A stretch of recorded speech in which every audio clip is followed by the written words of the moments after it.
Hola, ¿qué tal? Bueno, muchas gracias por estar ahí nuevamente, como digo yo siempre. Javier Milei es el abanderado de decir que Argentina está como está por la mala gestión de los gobiernos de izquierda que gobernaron antes que él. Voy a hacer un poco de docencia, sobre todo a la audiencia extranjera y a la memoria de la audiencia argentina, enumerando quienes gobernaron Argentina, ¿sí? Por lo menos en los últimos 100 años, que es lo que él mismo dijo, que es de ahí donde viene el debate, en los últimos 100 años. Muy bien, ¿quiénes gobernaron Argentina? En 1924 gobernaba la Unión Cívica Radical de don Hipólito Yrigoyen, que había sido electo, fue el primer presidente electo por el voto universal. ¿Sí? No votaban las mujeres, pero por lo menos ya había una mayor cantidad de gente que votaba, porque antes votaban solamente los doctores, los que tenían algún título de algo o alguna propiedad importante. No era ni por asomo un gobierno de izquierda. De hecho, para que tengan una idea, durante su gestión ocurrieron las masacres obreras de Patagonia Rebelde. Dejo el enlace de la película aquí abajo, muy buena. Y Semana Trágica, dejo aquí abajo el enlace del documental de lo que significó Semana Trágica, que fue una huelga obrera que fue salvajemente reprimida por el gobierno de Irigoyen. Así que de izquierda, nada. El 6 de septiembre de 1930, Irigoyen fue derrocado por un militar que se llamaba José Félix Uriburu, un militar de corte conservador prusiano, o sea que nada más alejado del comunismo.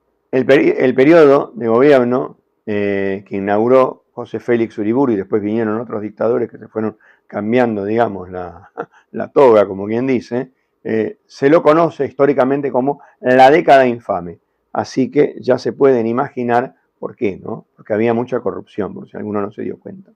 En 1943 gobernaba otro dictador llamado Edelmiro Julián Farrell, que por su sola condición de militar no tenía nada que ver con la izquierda. En la Argentina no existen militares de izquierda.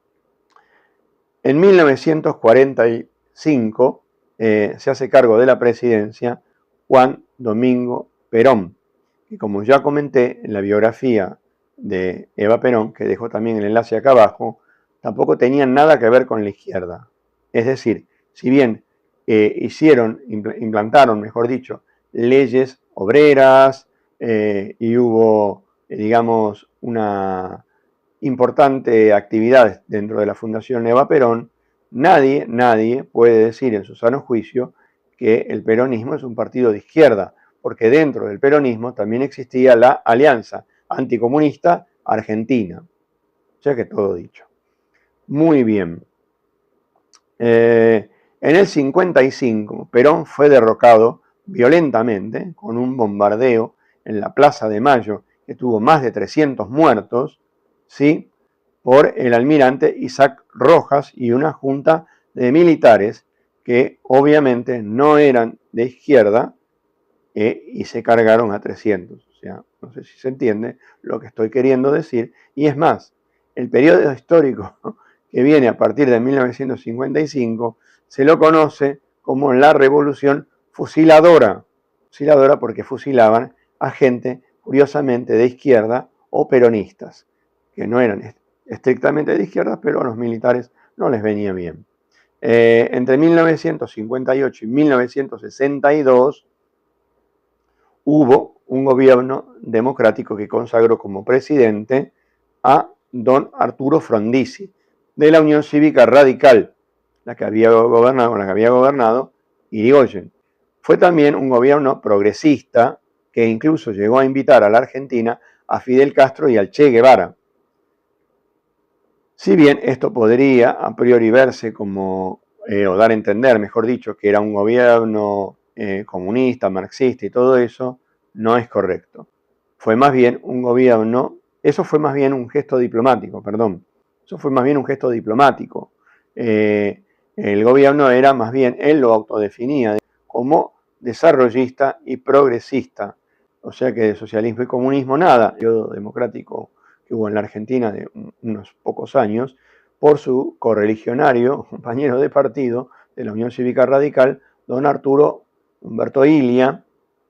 Este siguió la línea desarrollista progresista de su antecesor e incluso rompió los contratos con las petroleras norteamericanas, lo que llevó a que en 1968 fuera derrocado por un golpe militar que también estuvo de alguna manera orquestado desde Estados Unidos por esto de que se habían roto los convenios petroleros, y quien pasó a gobernar era don Juan Carlos Onganía.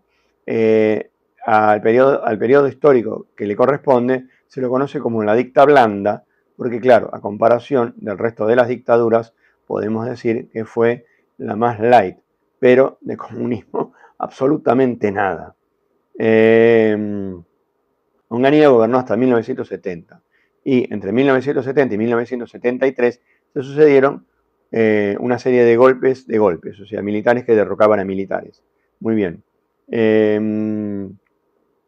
Estuvo, por ejemplo, Marcelo Levingston, que fue derrocado por Alejandro Lanusse, y Lanusse cometió, por decirlo así, como dicen todos los historiadores, el gravísimo error de provocar a Perón, que se encontraba acá muy tranquilo en el exilio en Madrid, diciendo que no le daban los huevos, textual, para volver a Perón. Y a Perón le dieron los huevos porque volvió exactamente en el año 1973, año en el que volvió también la democracia de la mano de Héctor Jorge Cámpora, que fue, digamos, el hombre que fue electo presidente de Argentina. En realidad, en una maniobra política de Perón, esto aún se encontraba proscripto, es decir, no se podía candidatear a presidente, entonces digamos que usó a Cámpora para que él estuviera y le hiciera el paripé y luego sí fuera presidente, como es Perón. Podríamos decir, haciendo un esfuerzo, que de todos los gobiernos de Argentina, el de Cámpora fue el más de izquierda, pero no comunista precisamente, pero sí de izquierda, que tuvo toda la historia argentina. Pero igual duró un año, porque en 1974, como les decía, se hizo cargo del Ejecutivo Juan Domingo Perón, que también duró un año, porque Perón murió en el 74.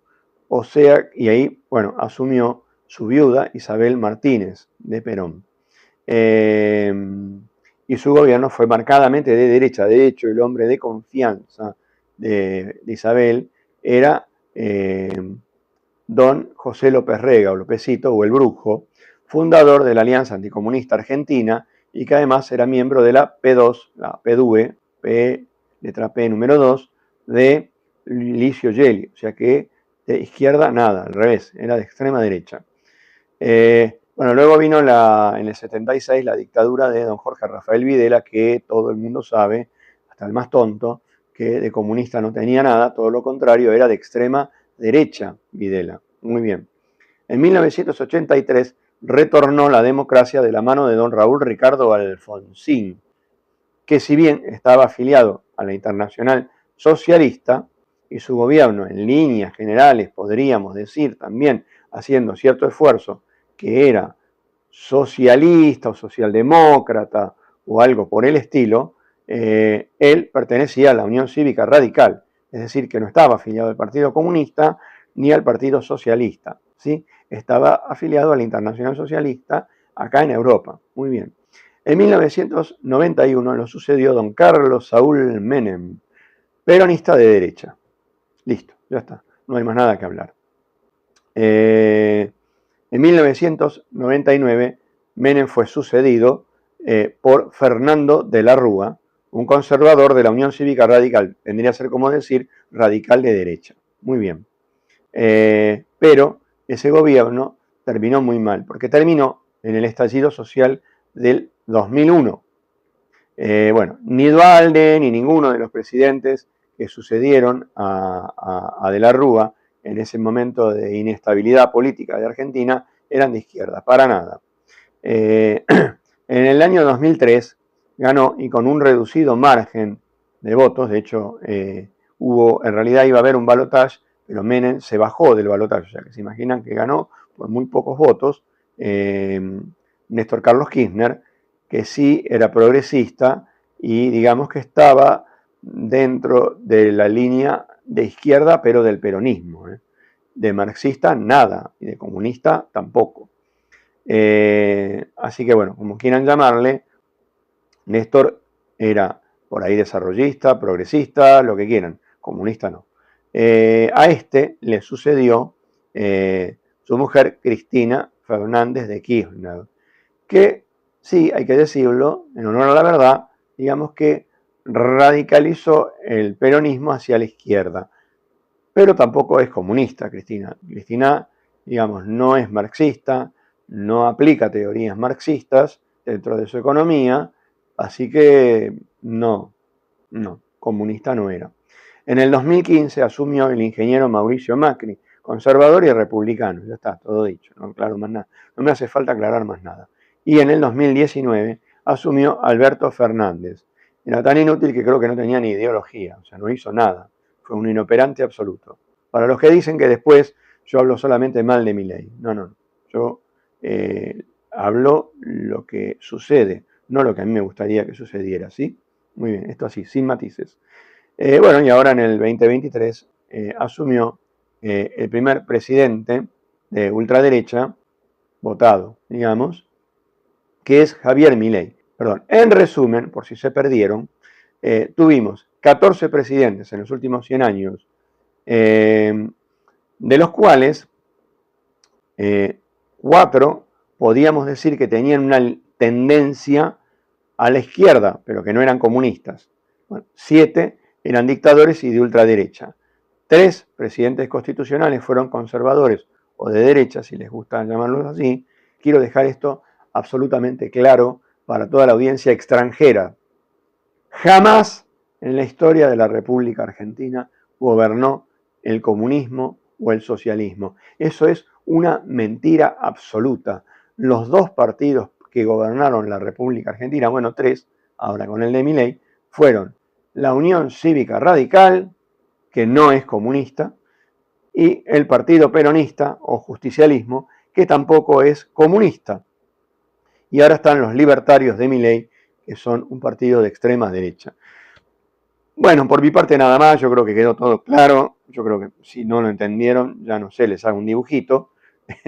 Así que bueno, gracias por haber visto este y los demás videos del canal. Déjenme comentarios abajo y bueno, hasta el próximo video. Chao.